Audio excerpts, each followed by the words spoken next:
আসসালামু আলাইকুম বন্ধুরা, সবাই কেমন আছেন? আশা করি ভালো আছেন। আলহামদুলিল্লাহ আমিও চলেন দেরি না করে শুরু করা যাক বর্তমান বাইকারদের কি পরিস্থিতি।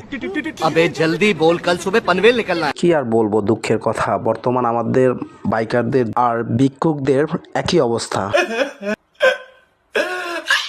কেন বললাম সেটাও জেনে নেন। কারণ হচ্ছে এই যে আমার মতো কয়েকশো বাইকার সিরিয়ালে দাঁড়িয়ে আছে, এটা হচ্ছে আপনার নীলক্ষেত পাম্প। আর এই পাম্পের কাছে আসতে আসতে অনেক ধৈর্য ধরে প্রায় দাঁড়িয়ে থাকতে থাকতে আপনার 1 ঘন্টা 20 মিনিটের মতো সময় লেগে গেল।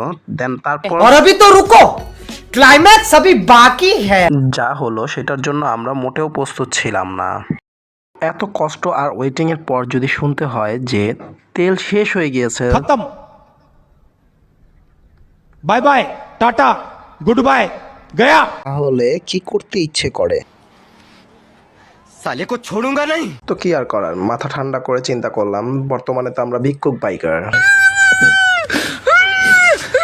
তো এই দরজায় ভিক্ষা না পেলে আমরা আরেক দরজায় যাব।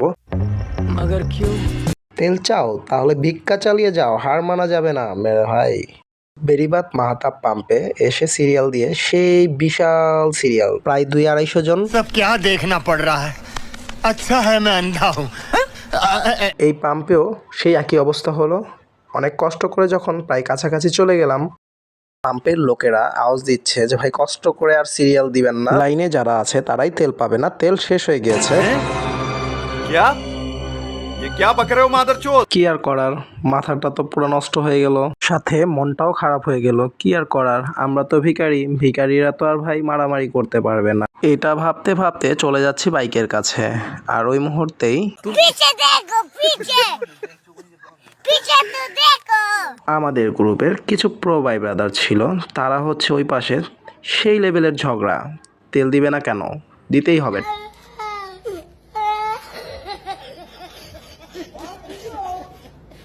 ঝগড়া আর মারামারি দেখতে দেখতে ভাবছি যে কি করা যায়, এখন কোথায় যাব, নেক্সট কি করা যায়, কোন পাম্পের দরজায় যাওয়া যায় বাইকের টাঙ্কিখানা নিয়ে। শেষমেশ ঘুরতে ঘুরতে এক পাম্পে গিয়ে পৌঁছালাম, আর ওইখান থেকেই এক ভাইয়াকে 50 টাকা বকশিশ দিয়ে